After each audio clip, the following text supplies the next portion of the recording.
খবর সন্ধান চ্যানেলে আপনাদের প্রত্যেককে স্বাগত। এই মুহূর্তে ছোট্ট করে একটা নতুন আপডেট আপনাদের সামনে প্রকাশ করব লাইভ ভাবে, কারণ যেটা দেখতে পাওয়া যাচ্ছে সারা দক্ষিণবঙ্গ জুড়ে আবারও বৃষ্টির সম্ভাবনা, বজ্রবিদ্যুৎ সহ বৃষ্টি আসতে পারে।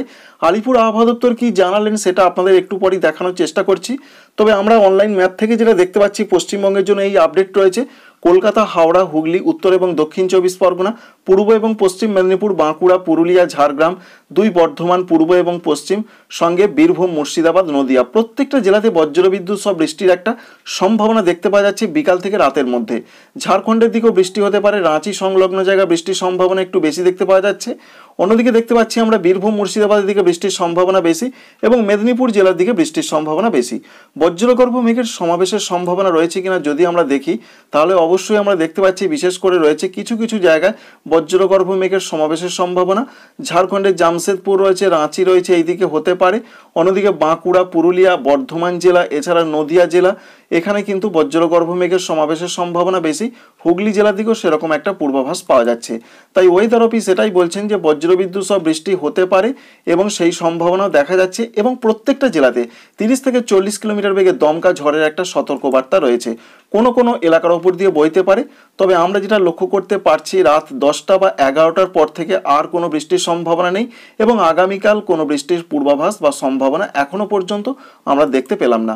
উত্তরবঙ্গের ক্ষেত্রে আপডেটটি আপনাদের জানাবো। উত্তরবঙ্গে সেরকম কোনো বিপর্যয়ের সম্ভাবনা নেই, শুধুমাত্র বলা হয়েছে দার্জিলিং এবং কালিম্পংয়ে বৃষ্টি হতে পারে হালকা হালকা। তবে আমরা দেখতে পাচ্ছি মালদহ জেলার দিকে হালকা বৃষ্টি হতে পারে, দার্জিলিং, কালিম্পং। বাকি জেলাগুলোয় কোনো বৃষ্টি নেই। আলিপুরদুয়ার, জলপাইগুড়ি, কুচবিহার, উত্তর দিনাজপুর, দক্ষিণ দিনাজপুরে কোনো বৃষ্টি দেখতে পাওয়া গেল না এবং আগামীকালে যা পূর্বাভাস রয়েছে আগামীকালও সেইভাবে কোনো বৃষ্টির সম্ভাবনা আপাতত নেই। এছাড়া উত্তর পূর্ব ভারতের রাজ্যগুলোর যা পূর্বাভাস রয়েছে, বিশেষ করে আসাম, মেঘালয়, অরুণাচল প্রদেশ, তার মধ্যে অরুণাচল প্রদেশে ভারী বৃষ্টির পূর্বাভাস রয়েছে আজকে। অন্যদিকে আসাম এবং মেঘালয়ে বলা হয়েছে হালকা হালকা বৃষ্টি হতে পারে। ত্রিপুরা, মণিপুর, মিজোরাম, নাগাল্যান্ডে কোনো কোনো অংশে হালকা হালকা বৃষ্টি হতে পারে। এই পর্যন্ত একটা পূর্বাভাস পাওয়া যাচ্ছে। সারা ভারতবর্ষের মধ্যে যা পূর্বাভাস রয়েছে, শুধুমাত্র বৃষ্টির পূর্বাভাস বিহার, ঝাড়খণ্ড, পশ্চিমবঙ্গের দক্ষিণবঙ্গ, আসাম, মেঘালয়, অরুণাচল প্রদেশ, ত্রিপুরা, মণিপুর, মিজোরাম, নাগাল্যান্ড, বাকি কোথাও বৃষ্টির পূর্বাভাস নেই। এবার আমরা দেখে নেওয়ার চেষ্টা করব একটু আগে ওয়েদার অফিস কি বললেন আজকে 4 তারিখ। প্রথমেই পশ্চিমবঙ্গের উত্তরবঙ্গের আপডেটটি আপনাদের জানাবো। হালকা বজ্রবিদ্যুৎ সহ বৃষ্টি হবে 2-1 জায়গায়, এমনটাই বলছেন দার্জিলিং এবং কালিম্পং জেলার দিকে। বাকি অন্যান্য জেলাগুলো শুকনো থাকবে। আগামীকাল কোনো বৃষ্টি নেই এবং পরবর্তী দিন অর্থাৎ 6 তারিখে কোনো বৃষ্টি নেই, কিন্তু 7 এবং 8 তারিখে আবার উত্তরবঙ্গে বৃষ্টি আসতে পারে। পশ্চিমবঙ্গের দক্ষিণবঙ্গের জন্য যে আপডেট রয়েছে, হালকা বজ্রবিদ্যুৎ সহ বৃষ্টি হবে 2-1 জায়গায় প্রত্যেকটা জেলাতে, এমনটা রয়েছে আজকের পূর্বাভাস। আগামীকাল থেকে আর কোনো বৃষ্টির সম্ভাবনা নেই আগামী 4 দিন। কি কি সতর্কবার্তা রয়েছে একবার দেখে নেওয়ার চেষ্টা করব। সতর্কবার্তা বলতে গাঙ্গেয় পশ্চিমবঙ্গে, দক্ষিণবঙ্গে এখানে সতর্কবার্তা রয়েছে 30 থেকে 40 কিলোমিটার বেগে দমকা ঝোড়ো হাওয়া বইতে পারে প্রত্যেকটা জেলার কোনো কোনো অংশে। এই পর্যন্ত একটা পূর্বাভাস। অন্যদিকে ঝাড়খণ্ডের দিকে সতর্কবার্তা রয়েছে, এখানে কিন্তু বজ্রবিদ্যুৎ সহ বৃষ্টি এবং 30 থেকে 40 কিলোমিটার বেগে দমকা ঝোড়ো হাওয়া বইতে পারে, কিন্তু পশ্চিমবঙ্গের উত্তরবঙ্গের জন্য কোনো সতর্কবার্তা নেই।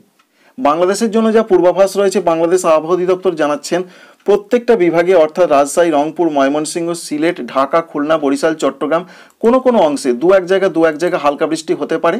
অনলাইন ম্যাপ যেটা দেখাচ্ছে, যশোর রয়েছে, ঢাকা রয়েছে, নারায়ণগঞ্জ রয়েছে, এই সমস্ত জায়গার দিকে কোনো কোনো অংশে বজ্রবিদ্যুৎ সহ বৃষ্টির সম্ভাবনা।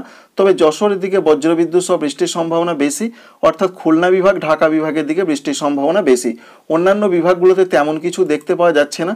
সিস্টেম যেটা দেখাচ্ছে সেটাই আপনাদের সঙ্গে শেয়ার করলাম। ভিডিওটি ভালো লাগলে একটি লাইক করবেন। Thanks for watching.